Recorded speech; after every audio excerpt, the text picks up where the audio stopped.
everyone, welcome back to another exciting episode of Attack Productions. Today, I bank our joined again by Jimmy, Nick, and Jake's here.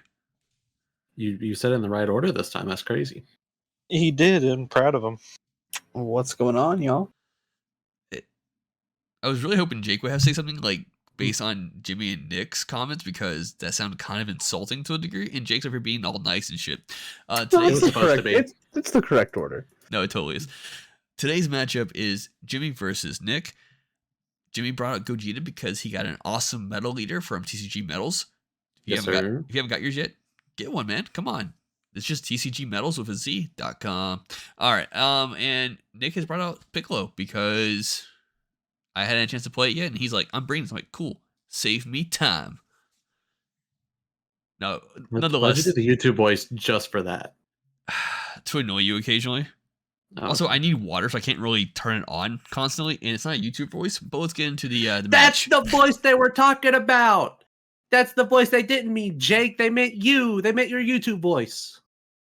That makes so much more sense now. I didn't really think that was like a YouTube voice. I thought that was just like, I don't know. Jake, it's a YouTube voice. I'm trying to get the heat off of you so people start hating Bancroft's voice. It's fine. I'm looking out for you, homie. Let's get into today's matchup. Slug package. I do like this early on, and it makes total sense for you to bring this out, mainly because this whole deck's engine is to play cards that just draw you cards. Yeah, a lot of the deck has replacement effects. There's not much inherent just plussing on cards, especially even with the leader. You have to discard a card to do your searches. Do your combos from the drop, but I mean, you still get quality. You get quality. That's the trade-off. On the unawakened side, you can pick any yellow card. As you can see, I picked my Secret Rare a little bit earlier on. So if you need to see something, you can grab it. If you need your Unison, you can find it. If you need your Secret Rare, you can find it. If you need any of your battle card pieces, like if I need my 3-drop Slug, I can find it. So instead of having just this giant ass hand like most decks normally go for, you see the exact pieces and engine pieces that you want to. So it makes your consistency shoot up through the roof. Seeing the Slug come down early, this is one of the pieces that I have extensively tested against because of how much it affects Gogeta in particular. So anytime I've did reps against the other decks in the meta with Gogeta, I've asked them to play the Slug package. So seeing it come down, I was still worried about it because it is an uphill battle, and I've never played against Piccolo before, so I didn't really know everything it can do other than our one game out on Matt's back patio where I froze to death and did not pay attention to anything other than I'm freezing to death. So I was really worried that this Slug could really mess my day up. And by turn 3 and you not putting it down, I was getting a little less worried about it. But I was not going to let my guard down on it. Yeah, having it early on would be huge. Unfortunately, like I was saying with the quality of my cards, I didn't see it. So, lesson learned here. Even though you have a hyper consistent deck, you still could brick. But I wouldn't necessarily say this deck bricks all the time, just because you do rely on your Z deck quite a bit, particularly with this Gohan that's coming out on the board, and playing it with the Pan battle card for 3 energy investment is huge. Especially, I like to Awaken on turn 3 just because you have to have 3 energy to get this combo off, just in general. But having access to 4 15k attacks when your opponent's tapped out, it provides an insane amount of value. So after I had played against the Slug package so much, that really dampers the value of the Unison.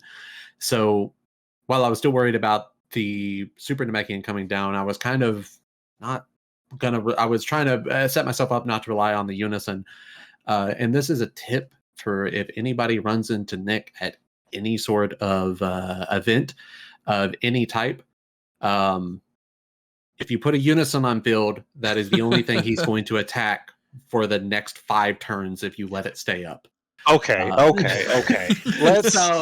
How many copies of your Unison did I kill in our game? You killed 3 of them because I charged 1. Let's be real though. Like the Gogeta, the Unison is one of the key like value pieces of the deck. Like if I can focus the Unison down in one turn to prevent you from getting your combos off in Awakening, I'm gonna do that. Like, that just makes sense to me, player. But I mean, hey, if you want to deal with a Unison that can potentially double strike you and play free cards all the time, I mean, by all means, let it stay. But for me, fuck that. Yeah, I would have to agree. Yeah, I mean, it was a smart play getting rid of the Unison because it kind of forced me to play the Goten to get full value out of all of my leader effects. Because if I were to swing a combo, I would not get to get the swing, draw, and play a battle card on the backside. So it did change my turn 3 play up a little bit. And right here, I do not, or I we're discussing. Yeah, we're discussing here. And realize that you could not play that card at that time. Yeah, so we just super combo anyway. It didn't change it. It didn't change anything. Oh yeah. But in reality, I mean, that saves me for a later turn down the road anyway. Because say he does go into the 8-drop Gogeta, all I have to do is combo 1 against his when he swings at my lead, and then I'm safe. Mm-hmm. So that's one of the big things that makes that secret rare a lot more valuable. I mean, it was already good enough when it released last set, but now it's just tremendously more valuable in this matchup specifically. Correct me if I'm wrong. It's been a while. On play and on attack, it draws 1 and then taps a card, or is it a battle card? Battle card or Unison. Okay, so I was like, that'd be really cool if it could tap a leader card. That makes sense. It makes sense. Yeah, but it's also really impressive in the blue matchup too. I feel like yellow has become more anti-blue than pretty much any archetype out there or color. Just the amount of hate you can do on battle cards and Unisons, like it's tremendous. And in this, I actually did miss an auto on that Gohan. It can tap something coming into play, so I could have tapped that Vegeta if I wanted to. It wouldn't really matter though, because he can still combo with it. Yeah. I think exactly.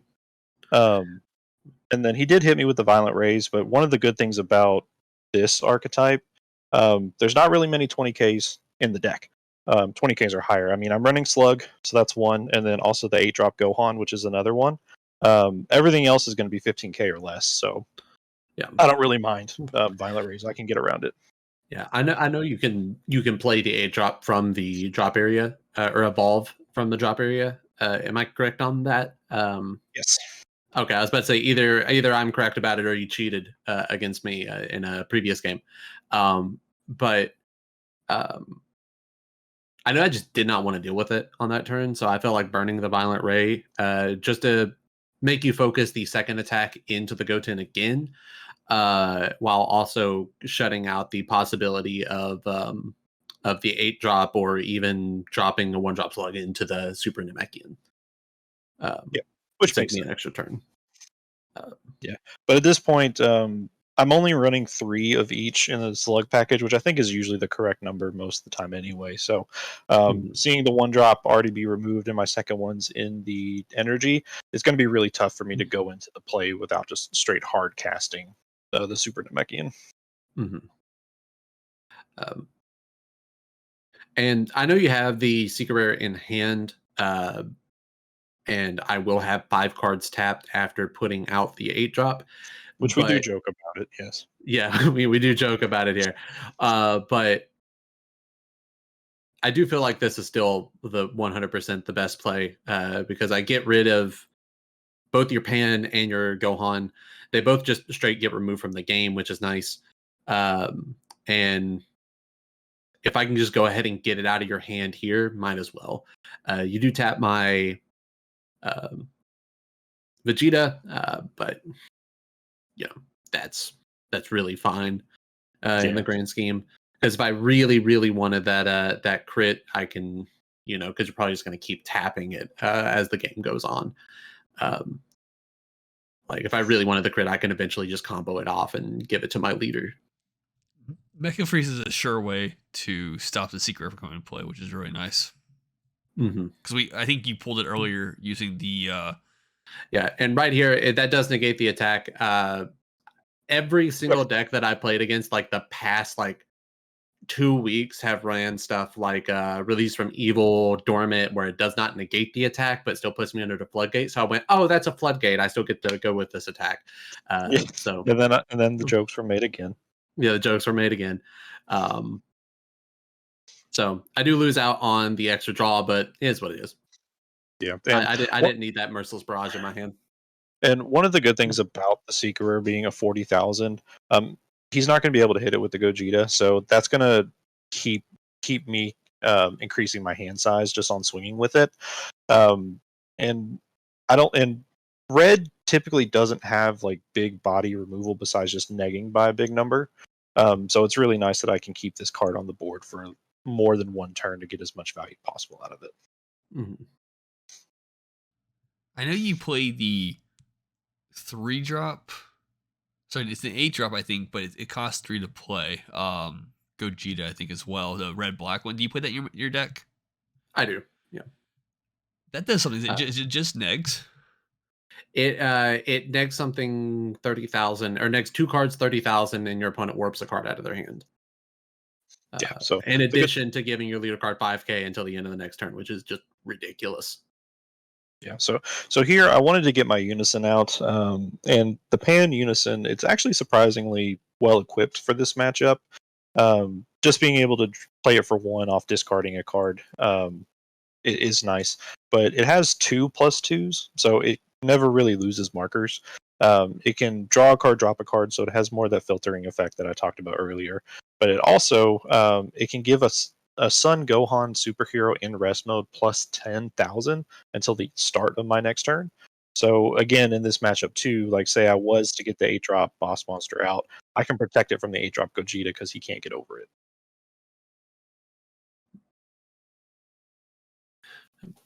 It's a very interesting little interaction that kind of gives this deck an edge that others really don't have access to outside of their secret rare.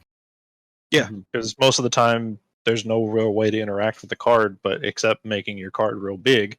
But a lot of these days, most battle cards can't gain power unless it's given from something else. So making a 40k defensively is like again, it's one of the big things that it has a leg up on in the red matchup.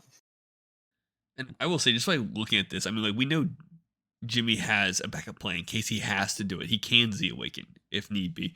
But Piccolo's doing pretty well holding it back right now. We always talk about, like, and it's not just us, but a lot of people have mentioned, like, red's really strong in this format. You're seeing it everywhere. But I'm actually really impressed how well, and this also goes to a little bit on your end as a player, Nick, but how well it's holding its own against it. Oh boy, I was sweating. It was definitely a tough matchup. Essentially, at this point in the game, since I know my battlefields are going to get removed pretty much every turn, I just have to put as much pressure as I can, either to whittle the hand down or to force him to Z Awaken. I want to try to do it on my terms to make his turns less impactful against me. I do have options to defend myself with super combos. I'm running Final Flash in the list, so I do get battle power in some ways. But at the same time, it's going to be tough, essentially every turn losing my board and starting over again.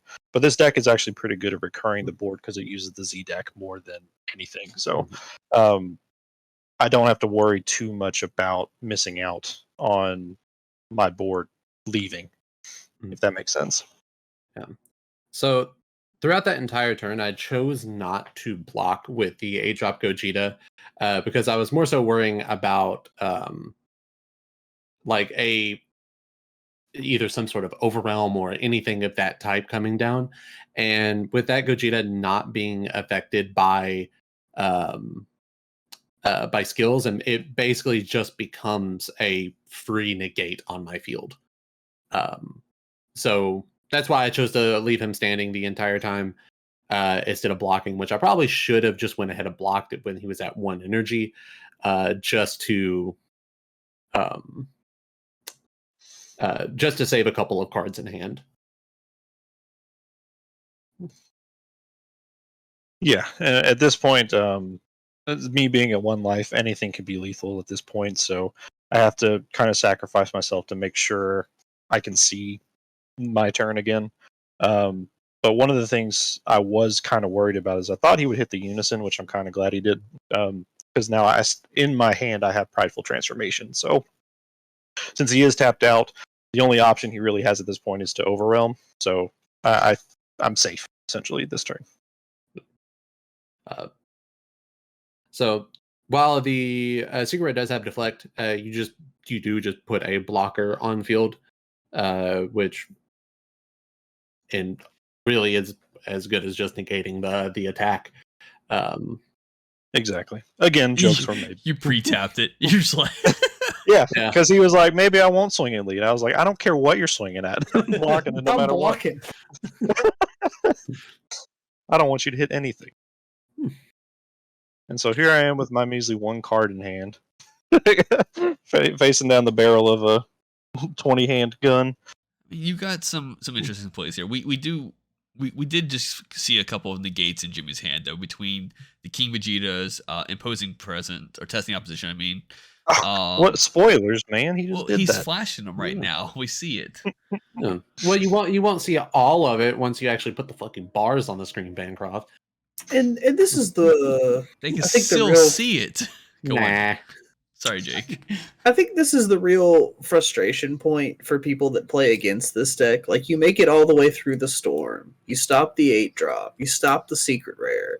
And here you are trying to win on the crackback, and your opponent still has 6 or 7 cards in hand, and you have nothing. And I think that's where a lot of people kind of run into a mental wall trying to figure out how to break this deck. I think we discussed in our Discord, like, if you, depending on who you ask, people will say different reasons why Gogeta is too strong.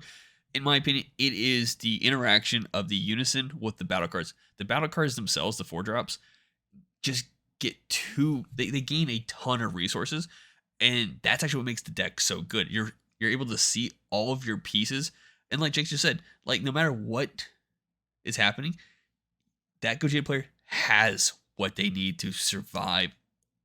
Also, I want to point out, we know it's not supposed to be in the warp, but Jimmy put it in the warp anyways. Yeah, it don't matter. I ain't putting that card just like randomly on the table fucking somewhere.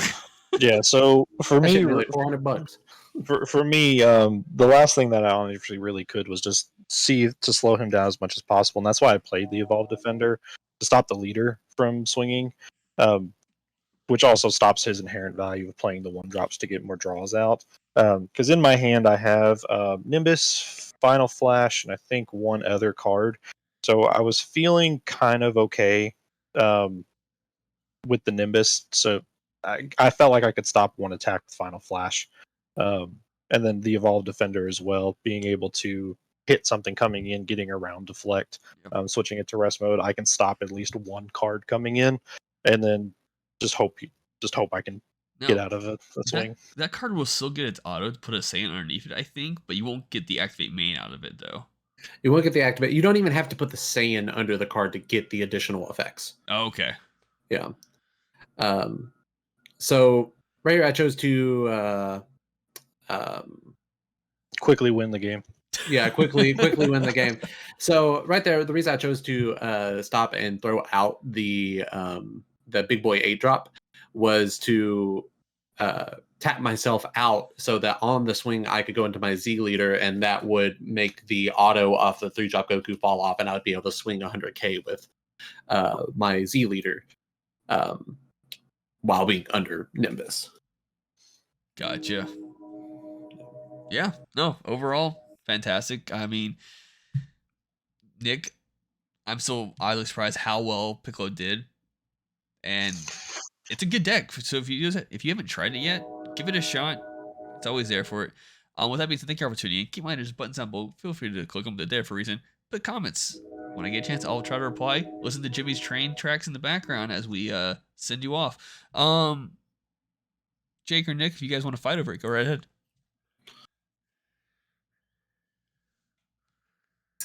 I concede. No, wait, I Nick gave also. Okay, you both concede in the video.